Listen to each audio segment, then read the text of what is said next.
Hey folks, just posted about something on the newsletter recently that I thought was kind of interesting. It's about a leadership team that struggles with making decisions. Lots of infinite loops of conversation and debates about a thing, and a decision never actually fully getting resolved. Not being aware that a decision needs to be made, and then the same thing just keeps coming back quarter after quarter. There's no progress, and for me, I want teams, leadership teams, any teams, making incremental progress in the work that they do, having a sense of progression.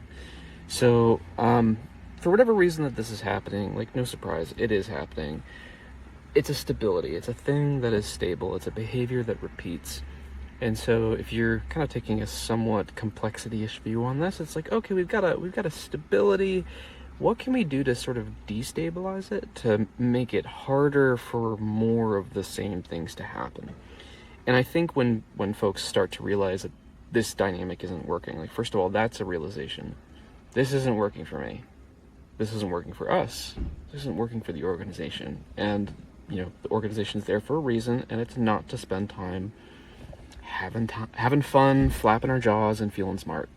So it's presumably to accomplish some kind of remit. Like, we exist for a reason. We're here to accomplish this kind of activity.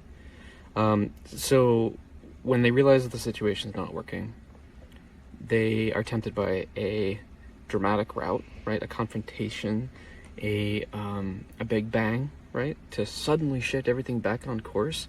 So this might be like a CEO coming in to all of, the other, executives and being like, look, we got to stop this. It's got to work differently. And from this day forward, we're going to do it this way. And I guess that could work. But I see it as a risky maneuver. I see it as a maneuver that requires luck and tempts you to rely on force, which is a fragile position to be in. I know that sounds contradictory, but if you stick with us in the newsletter, you kind of pick up on why that is. Instead of being tempted by force and being tempted by this dramatic option, which we know is like a gambit, it's a trick to try to kick things off into a different track, to destabilize things and then restabilize on a different path. But, more often than not, it's like, oh, that works for a second, or at least you get people's attention, and then all of the same influences that were holding that stability in place and reproducing it come back, or they're still there, and so that the same behaviors come back. So it's only a temporary intervention. It's gonna lose in the face of the system of things that are influencing this kind of behavior. So what I'm thinking about is instead a more patient approach, and this is what we talk about in the newsletter all the time. It's about understanding the conditions of the situation and how you might cause them to shift underneath that situation in order to cause change to become inevitable. And of course, citations here, Derek M.C. Yuen wrote Deciphering Sun Tzu, How to Read the Art of War. And if you think you understand that kind of body of material, you don't, and you should read this book. He's a Hong Kong-based scholar who has deeply appreciated the literature, I'll say, or what's available of the literature, and then tried to make it more accessible to a Western audience. And, spoiler alert, when someone who has works from their culture says, you all don't understand, maybe listen to them. Maybe. We'll see how many people kind of pick up on that. But this is the key thing. Conditions underneath the situation are producing the consequences that the situation produces every day, right? So the question is, can you determine what those conditions are? And if so, can you start to intervene underneath them? So here's a quick example for this exact situation of a leadership team that is not functioning well in terms of making decisions or even knowing that decisions need to be made. This is just an example, but here's how, I guess, abundant conditions are for you to play with and to, basically create a tidal wave of change by pressing slightly on each one over time and improving each one slightly over time. Okay, here's a big list. So in this situation with this leadership team that struggles with decision making, conditions you might play with are things like how the need for a decision gets discovered, how the need for a decision gets signaled, who is made aware of the need for a decision. Each of these is a condition. Each of these is a moment where something small could happen that completely changes the way things play out. Okay, this is 3 of like 20 I've got here. So like how the need for a decision, like, hey, a decision needs to be made, is presented. How the decision itself is framed. So, not all decision framing works well. Some works better than others. Think about that. Which parties participate in a decision? Did you know that not all decisions need to have all parties involved?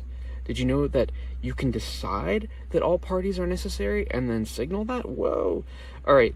What those parties' needs are, they have needs.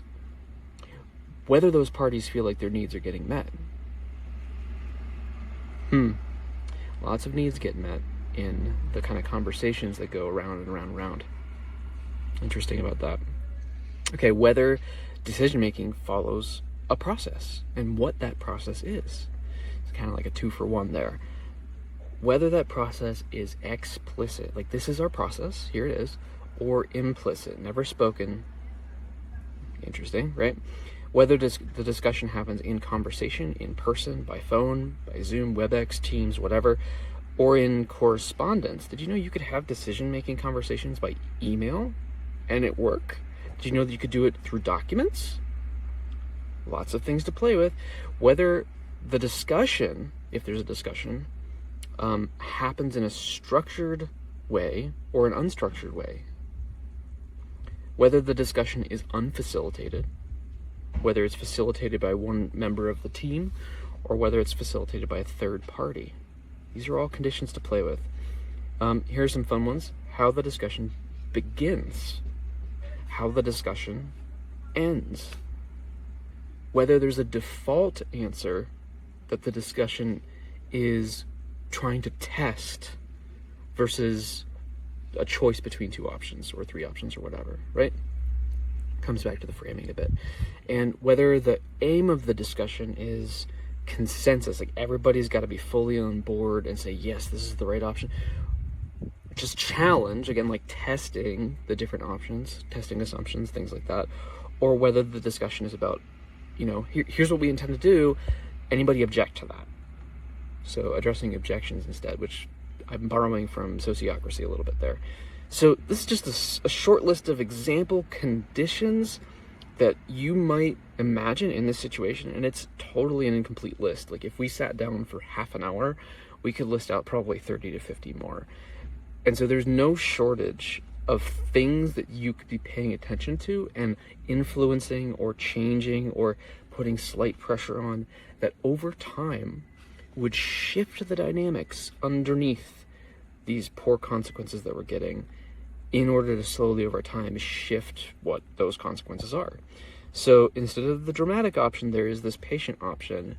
And I think learning to see that as an option in the first place is a huge step. It's a very difficult step. And if you need help with that, you can always reach out to me. The other thing you might consider doing is subscribing to the newsletter. It's, I think, a little button up top, view my newsletter or whatever. Jump in there. It's Strategy Teaming Daily. We send out emails a couple times a week talking about situations like this one, and I would love to have you join us because the more folks who are in the conversation there, so it's not just us blasting you with information. It's like this question came from someone in the audience, came from our readership because we were sending out a survey and about 1% of our readership participated in that survey, and it's like the topic becomes the thing that we talk about next. So your questions, your concerns in leadership, in strategy, in this art of being intentional in organization, you could be part of this discussion. So join our newsletter, and in the meantime, I hope you have a fabulous weekend. Take care.